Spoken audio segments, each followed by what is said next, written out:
Okay, you guys should be able to hear me. I'll wait for a couple of you to pop in now. Sorry about that.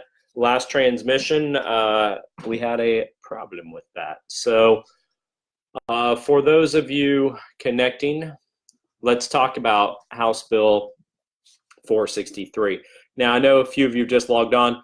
Just shoot a real quick comment. Make sure you can hear me. I think we've reset the microphone, and it should be good. You should be able to hear what I'm saying now. So 463 basically says that it will be illegal to leave a loaded firearm uh, to a child who's under the age of 18 years old. Now, currently the law says that it is a misdemeanor, a class 3 misdemeanor, to leave a loaded firearm to a child who is, great, thank you, Brandy, who is under 14 years old. So where the law is right now is that if you leave a loaded gun and your 13-year-old gets to it, you face a penalty of up to $500. It's a civil penalty. It's a crime, but maximum is penalty. Thanks, guys. I'm glad you can hear me. All right. So it's a maximum penalty of $500. They want to now increase the age to 18 years old, any child under the age of 18, and make it a class 6 felony if your kid gets a hold of your firearm. Now, a lot of people, even me, may have at first blush thought, hey, this is, not a terribly bad thing. If some kid gets a hold of a gun and brings it to school and hurts somebody, the parent should be responsible. And by the way, I am one of those people. I feel that way. If your kid does something wrong with your gun, you, the parent, should have liability and maybe even criminal liability for that. I felt that way. But when you go out to the West, like I did yesterday, my perspective on this has changed. Here's the deal. People in the western part of the state and people in more rural communities live in a jurisdiction where there are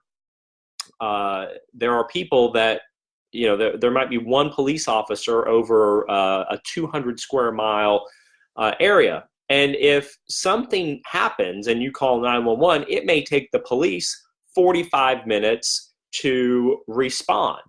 So if you have a kid who is 16 years old and you leave a firearm there for him in the event something bad happens, and he uses that firearm, you're going to be guilty of a class 6 felony. So it doesn't, what happened here, and this confused even me, was, I am generally for punishing a parent that recklessly leaves their firearm unloaded or loaded, and a kid, gets access to it and causes harm to himself or somebody else. But what you don't take into the consideration is what about the people that live so far away from where the police are, their kids having access to a firearm?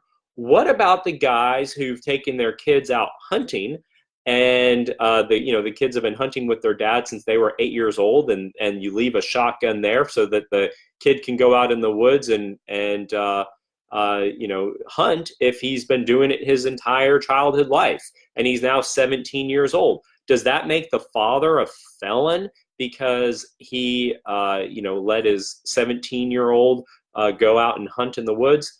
What HB 463 does not take into, while it may have good intention in the context of more responsibility to parents, it takes out of the equation the concept that children need access to firearms in an emergency. And so not every kid, not every circumstance, but it takes that part of the equation out, and people aren't thinking about that. They're not thinking about, they're thinking about the people that live in the cities that only may take 3 or 4 or 5 or 8 minutes for a cop to get there. They're not thinking about the city, parts of the city where it might take the police 45 minutes. And that, in fact, that's the way it is in Virginia Beach. There's parts of Virginia Beach way out in Pungo and down towards Knott's Island where it may take a law enforcement officer 30 or 45 minutes to get there once the 911 call is made with lights and sirens on. So HB 463 does the wrong thing.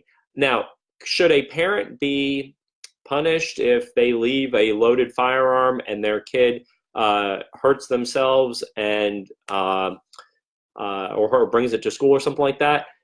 That's a question. and maybe there should be some liability to a parent for that, and that liability exists as it is right now. It's for 14 and under. But is there really a difference? So if I have a 17-year-old son and I leave my loaded firearm and say, son, this is where the gun is. You've used it a bunch of times with me. If anybody ever comes in, you can get this and you can respond like I've trained you to do. That makes me a felon. But once my 17-year-old becomes 18, it's totally legal. Does that make any sense to you? Like 17 years old, 11 months, and 30 days, I'm a felon for letting him have access to the gun. The next day, it's totally legal. And so I have a real hard time with this. HB463 is a very bad idea.